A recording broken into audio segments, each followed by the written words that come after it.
دوسری بات ہمارے بزرگوں نے لکھی ہے، اگر اللہ کے قرب کا رستہ طے کرنا ہے تو وہ اس طرح ملے گا کہ اللہ کے ہر فیصلے پہ راضی ہو جاؤ۔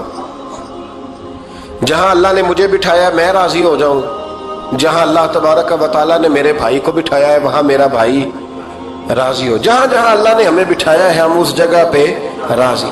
معاملہ پتہ کیا ہے، ہم اپنی مرضی کا فیصلہ چاہتے ہیں اور مرضی تو اللہ کی چلے گی، مرضی اللہ کی چلے گی۔ میرے رسول کریم علیہ السلام نے صحابہ سے پوچھا تم کون ہو؟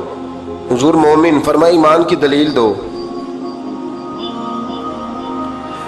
یہ بات مجھ سے کو پوچھے تو شاید میں جھگڑا کروں کہ ایمان کی دلیل۔ حضور نے فرمایا کون ہو؟ یا رسول اللہ مومن، فرمایا دلیل دو۔ حضور دلیل ہے ہمارے پاس، دو۔ یا رسول اللہ، اللہ نعمت دیتا ہے تو ہم شکر ادا کرتے ہیں، مصیبت ڈالے تو صبر کرتے ہیں، اور جو فیصلہ اللہ ہمارے حق میں کر دے ہم اس پر راضی رہتے ہیں۔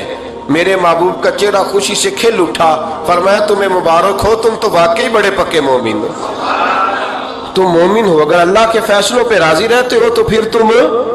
حضور فرماتے ہیں کچھ لوگوں کو اللہ قیامت میں بغیر حساب کتاب جنت میں داخل کرے گا، فرشتے پوچھیں گے پل صراط سے ہوا ہے، وہ کہیں گے دیکھی نہیں، میزان عمل کھلوائے، وہ کہیں گے دیکھا ہی نہیں، کیسے آ گئے؟ تو کہیں گے خدا کے فضل سے آ گئے۔ فرشتے پوچھیں گے تمہارا عمل کیا تھا؟ وہ کہیں گے کچھ بھی نہیں، عام لوگوں کی طرح نماز پڑھتے تھے، روزہ رکھتے تھے، حج فرض ہوا تو کیا، زکوٰۃ اگر ہمارے اوپر لاگو ہوئی تو دی، عام روٹین کے معاملات۔ تو فرمایا اتنی بڑی فضیلت کے بغیر حساب کتاب جنت، کوئی تو وجہ ہوگی۔ تو بندے عرض کریں گے وجہ ایک ہی تھی کہ رب جو ہمارے حق میں فیصلہ کرتا تھا ہم اس پر راضی ہو جایا کرتے، ہمیں کوئی شکوہ اس پر رہتا۔ علامہ ڈاکٹر محمد اقبال رحمت اللہ علیہ، توجہ ہے میری بات پر؟ ادھر دیکھنا ذرا میری طرف، اللہ آپ کو خوش رکھے۔ کچھ لوگ نا جی کہتے ہیں ڈاکٹر اقبال نے داڑھی کیوں نہیں رکھی تھی؟ تو یہ غلطی کی علامہ اقبال نے، رکھنی چاہیے تھی انہیں۔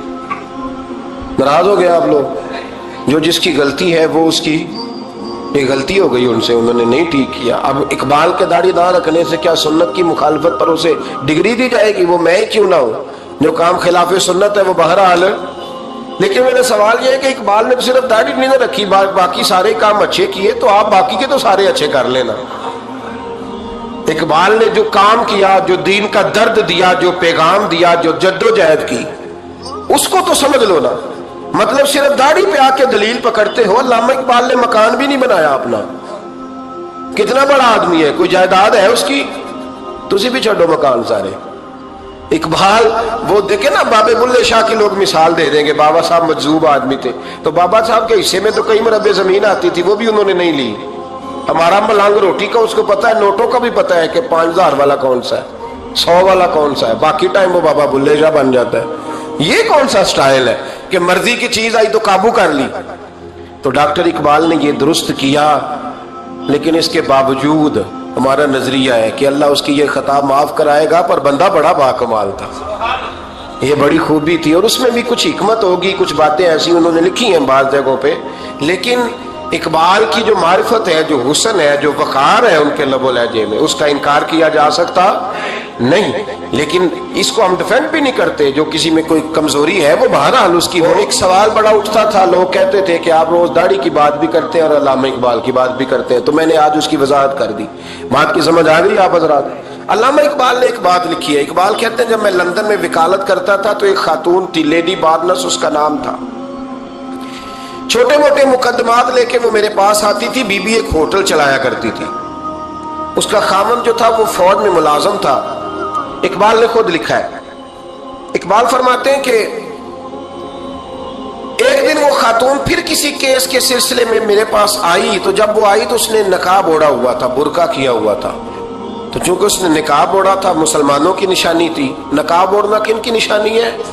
اللہ آپ کو خوش رکھے۔ تو کہتے وہ نشانی چونکہ اہل اسلام کی تھی تو مجھے تجسس ہوا، میں نے کہا لیڈی خیریت ہے؟ میم صاحبہ یہ برقع پہنا ہوا ہے؟ تو کہنے نہیں، ہنس کے، اقبال مجھے پکا یقین تھا کہ آپ ضرور پوچھیں گے۔ تو میں نے کہا اچھا تو یہ برقع؟ تو کہنے لگی الحمدللہ میں مسلمان ہو گئی۔ تو میں نے فوراً کہا کہ آپ کا شوہر تو فوج میں ملازم ہے، فوجی کے لیے بدلنا اور پھر ملکی قانون اور یہ چیزیں. تو کہنے لگی اس نے مجھے کیا کہنا تھا، وہ خود کلمہ پڑھ گیا. تو کہتی ہیں میں اور متجسس ہوا، وہ کیس کی بات کرتی تو میرا تجسس بڑھ گیا. میں نے کہا تو کیس چھوڑ یہ بتا کلمہ کیسے پڑھا. تو کہنے لگی اقبال اصل بات یہ ہے کہ میں نا بے اولاد تھی، خاوند بھی بڑے اچھے پیسے کماتا، میں خود بھی ہوٹل چلاتی، پر ڈپریشن اور ٹینشن اور بلا وجہ کی پریشانیاں جان نہیں چھوڑ. یہ ٹینشن اور ڈپریشن کا نا مجھے عربی ترجمہ کوئی نہیں ملا. یہ ڈپریشن اور ٹینشن کا نا میں نے تلاش کیا ہے، لیکن مجھے عربی لغت کے اندر ان کے معنی مجھے لگتا ہے کہ اس زمانے میں یہ چیزیں تھی ہی نہیں. ہوتی تو ان کا کوئی نام بھی، یہ آج ہے نا تو اس لیے آج کے زمانے میں ہی نام ہے مفت کا، مفت کی پریشانی.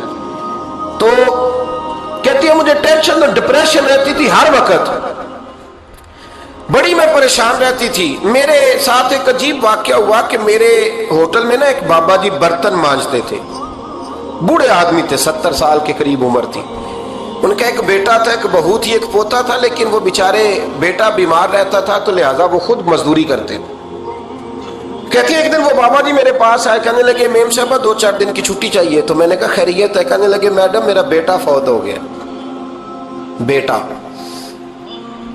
آپ کو پتہ ہے باپ کا جنازہ پڑھنا آسان ہے، بیٹے کا جنازہ اٹھانا بڑا مشکل کام.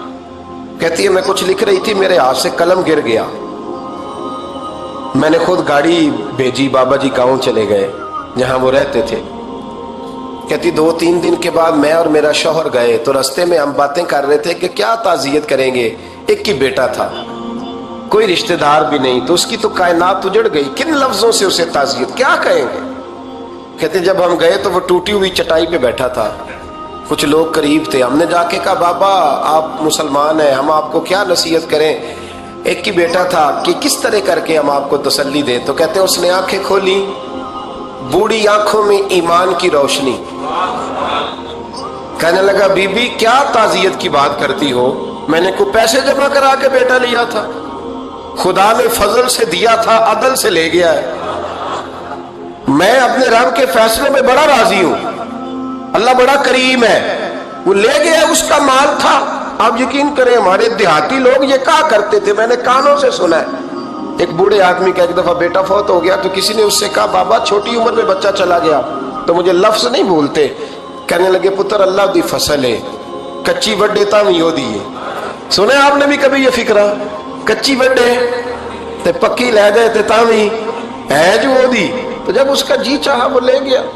اللہ اکبر. وہ خاتون کہتی ہے کہ وہ بابا جی سے میں نے کہا کہ چلو آپ 1 مہینے کی چھٹی کر لے. تو کہنے لگا نہیں میڈم میں مسلمان ہوں، مفت کی روٹی نہیں کھاتا، مزدوری کر کے کھاتا ہوں، میں انشاءاللہ 2-3 دن کے بعد کام پہ آ جاؤں گا. کہتے ہیں وہ چند دنوں کے بعد آ گیا. اللہ کی قدرت کے ابھی 2-3 ماہ گزرے تھے پھر آیا. میڈم چھٹی چاہیے کچھ دنوں کی. میں نے کہا خیریت ہے؟ کہنے لگے وہ میری بہو بھی ہارٹ اٹیک سے فوت ہو گئی. کہتے اب میں بھی تڑپ گئی اور عیسائی ہو کہ میری آنکھوں میں آنسو آ گئے. میں نے کہا گھر کا دروازہ بند ہو گیا، اب یہ بیچارہ کیا کرے گا. وہ اپنے شوہر کے غم میں ہارٹ اٹیک سے فوت ہو گئی. کہتے ہم پھر 2-3 دن کے بعد تعزیت کے لیے گئے. پھر ٹوٹی ہوئی چٹائی، بوڑھا نہ اپنی انگلیوں سے زمین پر کچھ بنا رہا ہے. کہتی قریب گئی اور میں نے جا کے کہا بابا اب تو تسلی آپ نے خود ہی کرنی ہے، جو نظام تھا وہ تو ہو گیا. تو کہتے ہیں پھر اس نے آنکھیں کھولی، آسمان کی طرف دیکھا تو کہنے لگا بیٹی کوئی پریشانی نہیں، میرا بیٹا بغیر شادی کے بھی تو فوت ہو ہی سکتا تھا نا، بس میرے مالک نے جب چاہا جیسے چاہ ہوا. میں انشاءاللہ 2-4 دن کے بعد کام پہ آؤں گا. یہ میرا 3-4-5 سال کا پوتا ہے، ابھی اسکول داخل ہوا ہے، میں ساتھ لے آؤں گا، وہاں میرے ساتھ اوپر کوارٹر میں جہاں میں رہتا ہوں یہ بھی رہے گا. کہتی ہے میں سختے میں آ گئی اس کی کیفیت دیکھ کے. وہ پوتے کو ساتھ لے آیا. کبھی کبھی میں دیکھتی چھت پہ کھڑے ہو کے کہ دادا گھوڑا بنا ہوا ہے اور پوتا سواری کر رہا ہے. وہ سویرے اٹھتا اس کو سکول چھوڑ کے آتا، شام کو لے کے آتا، پیار کرتا، محبت کرتا. تیسری منزل پر ہم نے ایک کوارٹر دیا ہوا تھا، وہاں دادا پوتا رہتے. اللہ